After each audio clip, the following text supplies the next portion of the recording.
साथियों, जब से आप लोग का आंसर की आया है तब से बहुत सारे साथी परेशान हैं कि टीजीटी का कितना अंक जा सकता है। क्योंकि टीजीटी में बच्चे अधिक हैं, ये बात तो मानना पड़ेगा। क्योंकि आप जानते हैं कि स्टेट पेपर वन में 2023 में तकरीबन 20,000 बच्चे सेलेक्ट हुए थे, जो टीजीटी के लिए होता है। तो ये काफ़ी अधिक भीड़ होती है, लेकिन घबराने वाली बात नहीं है। इस स्टेट पेपर वन के बहुत सारे स्टूडेंट पेपर टू में भी सिलेक्ट हुए और वो टीजीटी में पीजीटी में सेलेक्ट हो चुके हैं। उसके बाद पिछले साल टीजीटी में भी बहुत सारे बच्चे सेलेक्ट हुए हैं। तो कुल मिला के भीड़ 20,000 वाली नहीं है, वो कम के तकरीबन ये आप मान के चलिए कि 8 से 9,000 की भीड़ खत्म हो चुकी है। हाँ, अब उसको घटा दीजिए 11,000 की भीड़, फिर उसमें से और भी घटाइए एब्सेंटीज का, और भी बहुत सारे फैक्टर हैं। तो मुझे नहीं लगता है कि 10,000 से अधिक लोग हैं मौजूद। ठीक है। और सीट्स है आपकी कितना है आप देख पा रहे होंगे।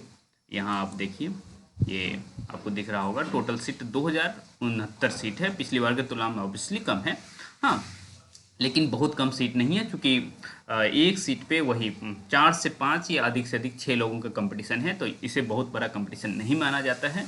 तो कट ऑफ जो आप लोग कह रहे हैं कि बहुत हाई जाने वाला है, हाँ, पेपर ऑब्वियसली इजी है, ये बात आप मानने लायक है। पर इजी एक सेक्शन है, और दूसरा सेक्शन जो आप लोग का जीएस का सेक्शन है वो इजी नहीं है। और दूसरी बात ये है, डी और ई ऑप्शन जो है, उस वजह से कितना भी इजी पेपर रहे, हाँ, वो प्रश्न अपने आप मुश्किल हो जाता है, प्रश्न पत्र मुश्किल हो जाता है, क्योंकि डी और ई ऑप्शन बहुत कंफ्यूजिंग ऑप्शन है। तो इस वजह से जो कट ऑफ कहा जा रहा है कि 95 और 100 प्लस पहुंच जाएगा, ये सब कभी भी पॉसिबल नहीं है। आप देखिएगा कि कट ऑफ जो पिछले साल रहा था उससे एक आध अंक बढ़ जाए तो बढ़ जाए, हाँ, वैसा ही रहने वाला है। बहुत घबराने जैसी स्थिति नहीं बनने वाली है। हाँ, और ये देख लीजिए आप लोग की स्थिति क्या है। पिछली बार देख रहे हैं ना, 4,653 लोग, आपकी सिर्फ और सिर्फ ये टीजीटी की बात है कि इतने लोग तो सिलेक्ट हुए ही हैं। और साथ ही साथ पीजीटी में भी इतने लोग, इसे तकरीबन 4,000 के लोग, वहाँ भी 44 के आसपास सीट था। तो समझ सकते हैं कि वहाँ भी लोग जा गए हैं। तो बहुत ज़्यादा जो आप लोग घबरा रहे हैं कि इतनी भीड़ है, तो उतनी भीड़ है नहीं। हाँ, और उतनी भी मतलब पिछले बार बिल्कुल भीड़ थी, उस स्थिति में ये कटअप बना था। ठीक है, उस स्थिति में ये कटअप बना था। तो इस बार पिछली बार की तुलना में, हाँ, लोगों की संख्या अधिक नहीं है।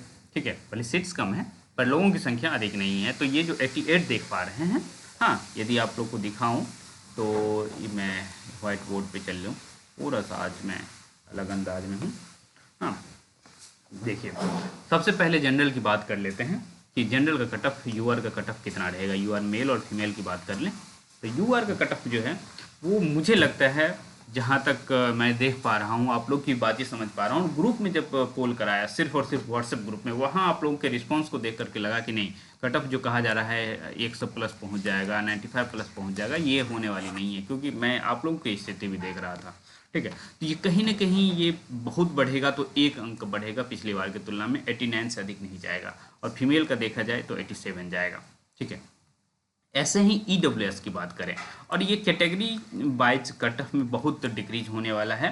हाँ, और इसको मान के चलिए 5 से 6 अंक इसको गिरा लीजिए, 83, और फीमेल का 80। ठीक है, ये देख पा रहे हैं। इसके बाद हम बात कर लें बीसी कैटेगरी का, जिसे ओबीसी आप कहते हैं, उसको बीसी भी बिहार में कहा जाता है। 82, और फीमेल का जो जाएगा वो 78 के आसपास रहने वाला है। ऐसे ही ईबीसी का कट ऑफ जो है, क्योंकि इनका कट ऑफ बहुत कम रहता है, हाँ, फिर भी पेपर थोड़ा सा इजी होने की वजह से इनका पेपर 75, और जो फीमेल हैं उनका 70 के आसपास रह सकता है। उसके बाद जहाँ तक एससी कैटेगरी की बातचीत है, हाँ, एससी कैटेगरी में 65, और फीमेल की बातचीत करें तो 60 के आसपास बन जाएगा एससी कैटेगरी में। एसटी की बात करें तो एसटी की 50, और फीमेल की बात करें तो 45 में निकल जाएगा उनका काम।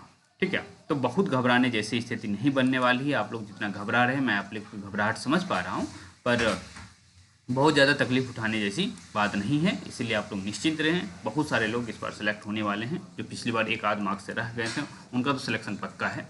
ठीक है, आप लोग बहुत ज़्यादा मेहनत की हैं, तो बहुत अच्छी बात है। हम लोग मिलते रहेंगे इसी तरह से। आप लोग अभी भी ऑब्जेक्शन नहीं किए हैं तो व्हाट्सएप ग्रुप में चले जाइए, वहाँ बहुत सारे छात्र हैं जो आपको बताएंगे कि किस तरह से ऑब्जेक्शन करना है, किस किस पेपर पे ऑब्जेक्शन करना है। तो आप वहाँ जुड़ जाइए, व्हाट्सएप ग्रुप में लिंक दे दूंगा मैं।